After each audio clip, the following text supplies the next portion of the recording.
Hello, ELIC 30. This is Michael, and we are in How to Be Human, An Autistic Man's Guide to Life by Jory Fleming. We're continuing in Chapter 2, and we are on page 36. Now, the last video cut off kind of in the middle of the paragraph, so I'm going to take this near the beginning of the page, right up here at the top, where Jory begins. Jory: I think a good part of my brain is always dealing with autism. It's not accessible because it's occupied doing something more important than what I want it to do. It says busy. I envision autism as being like a magician sending lightning bolts, while the other parts of my brain is a wall builder. The other part of my brain is a wall builder adding bricks to multiple layers. One layer gets smashed by the lightning bolts, so my brain has to build it back up again. If I'm in a stressful environment, more lightning bolts are coming in, and the builder has to work faster. More of my brain resources have to be devoted to building. Why a magician to represent autism? That is a part of my brain that I don't understand. A part of my brain I don't understand. It's mysterious to me. And magicians are very mysterious. They have cool robes and stuff, which makes them extra hard to get a handle on. I also have the sense that what I want to do in my mind is not aligned with what the magician wants to do. And the magician is unhappy about that, thus the lightning bolts. It's almost like at certain points the magician is charged up because of the environment. LW: When did you realize you needed a wall to contain the magician and his lightning bolts? Jory: I think when I was younger, the situation was reversed. The magician was at the helm. I was on the outside looking in. I was not at the helm. But at some point, I reached a kind of weird equilibrium, roughly equivalent to when I began to interact more with the world.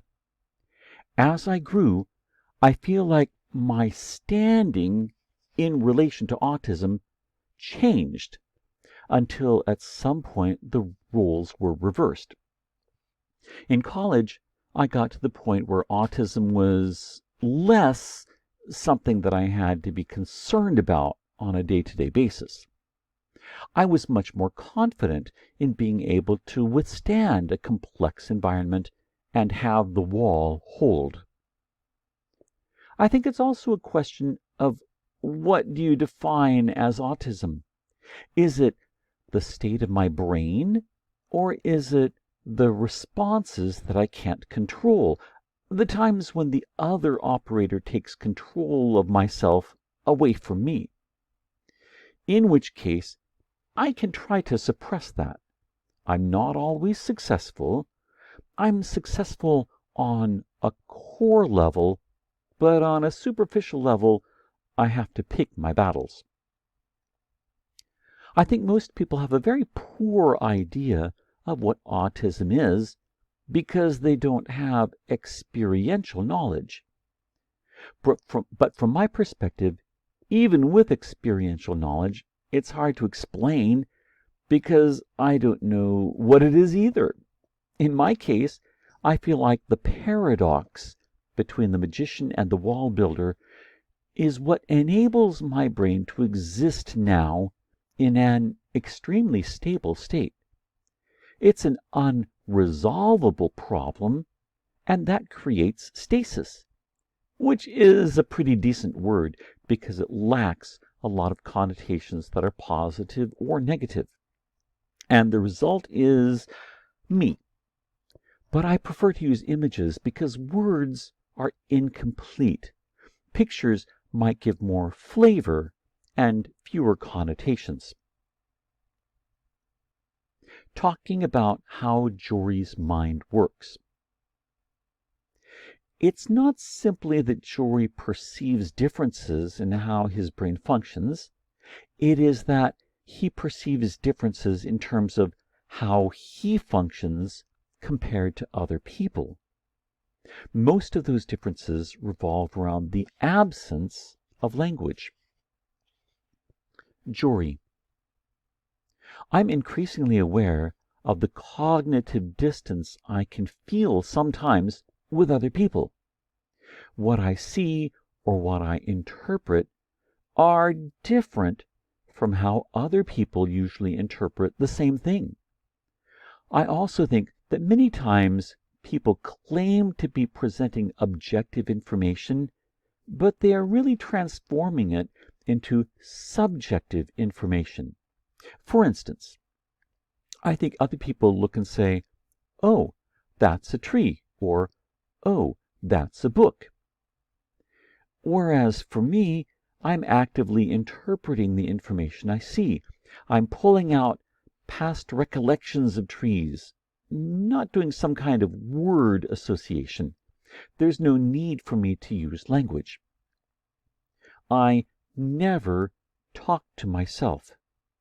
It would take way too much time for me to have an internal discussion with myself. When I think about stuff, I just think. Why would I talk to myself? I'm pulling in the information I have stored, then I just combine those pieces or throw them up in my mind to look at them. LW. Here's an image-based mental processing analogy for you to try. Let us imagine that all these pieces of information are Lego bricks. To build something using the Lego bricks, a neurotypical person would most likely think, I'm going to pick up the yellow Lego brick and attach it to the red Lego brick. Next, I'll attach a blue one and scale up from there. What would you do with the bricks? How do you envision them? And are Lego bricks even the right analogy? Jory. I think it's a good analogy, with the exception that I think Lego bricks are too rigid and sequential. You can still use the Lego bricks, but just imagine tossing them all up. It's as if there is no gravity. The Lego stays frozen and suspended, and you can float in the middle. And you don't need to actually build anything. You can just spin around and observe all the Lego bricks and maybe draw lines to connect where they should go. You could see it without building anything. The Lego bricks would remain in the same place and not be sequential. Instead, they can make any number of combinations. Maybe a better analogy would be Play-Doh bricks, so they can change shape. Because if I decide it's no longer useful for the Lego brick to look like a Lego brick, then they no longer do. One reason that Jory finds language to be limiting and confining is because he finds language inherently imprecise and subjective. After our Lego brick discussion, we returned to talking about the Goya etching and the subjectivity of most verbally based human thought. This led us to a longer discussion on subjectivity and objectivity in language and thoughts. Our back and forth also illuminates how Jory categorizes information in his own mind. Jory. I was thinking about the etching and how people like to think that parts of their mind are objective. But the way I see it, it might not be possible to escape subjectivity, which is really interesting to me. I've always been confused by things like culture, worldview, or any ideology because it's as if people think one of those Lego bricks is always more important than another Lego brick. Even if it's true for you a certain percentage of the time, it still does not negate the other percentage of the time where that one Lego brick is not more important. I find it very interesting that people can have ideologies or worldviews that add another layer that constrains their thinking. From my point of view, having an ideology has to constrain your thinking because often you can't treat an opposite ideology in a neutral way. You might respond to an opposite ideology with emotion and react strongly. Whereas, in my mind, that doesn't make sense. Like, why would anyone do that? For me, having a reaction just because another person says something that I disagree with wouldn't occur. It confuses me where these emotional reactions come from. That additional layer is just as problematic for me as the language layer. I don't grasp the nuance and the shared understanding which everyone else recognizes intuitively. Why the concept of culture does not make sense to Jory. Jory: it definitely doesn't make any sense to me at all. Why does growing up in this place mean you speak in a certain way and have certain views and ways of thinking? In my mind, there should be no difference. If you basically speak the same language as in the United States and the United Kingdom. However, a difference in the landscape is very clear and easily understandable to me, like differences in topography and climate. That's the only thing I can try to use to understand. How do these different features of the landscape influence culture? At one point, Mom and I were visiting Northern Ireland on a tour. We could look across the Irish Sea and see Scotland. It was only 14 or 15 miles away. But if you crossed the water, there'd be differences. And that really does not make any sense to me. They're so close together. They should be the same, but they're not. LW: I'm going to flip that idea. You talk a lot about your own deficits, things that you think you do not do well. But I listen to you talk about culture, and I find those ideas refreshing. The concept that you and I wouldn't treat each other any differently because we might come from two different cultures is a positive, not a negative to me. What do you have to say about that?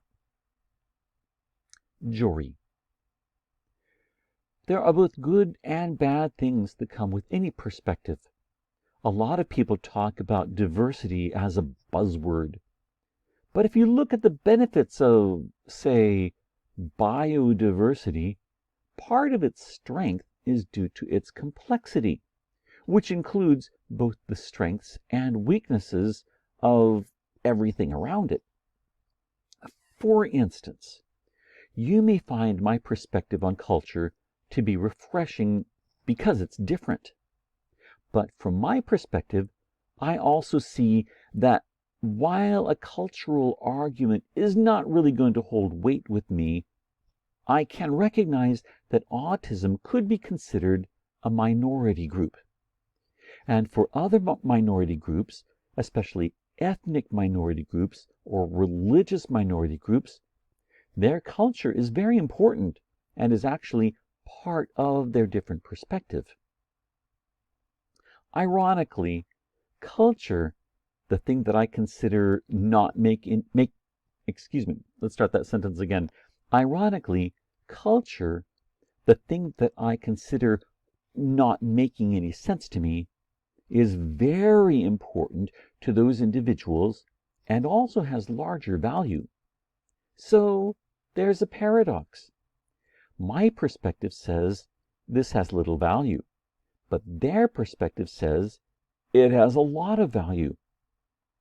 Most people seem to have a problem accepting that a paradox can exist because they are under some impression that their view has to win in order for progress to occur. I feel like people need to upgrade their thinking to handle those paradoxes and complexities a little better.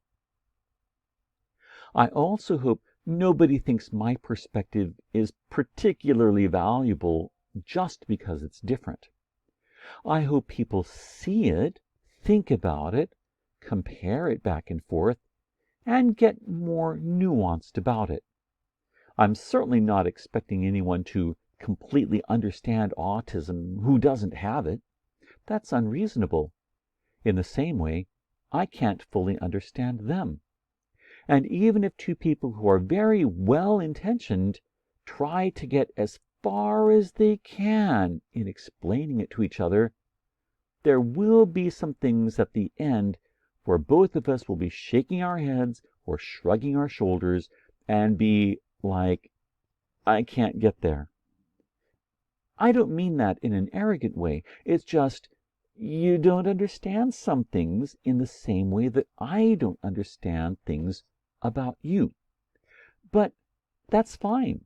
And that doesn't also mean that we can't have a shared vision or act collectively toward a goal or basic things that people need to do. And we'll stop there. We'll continue the chapter in the next video.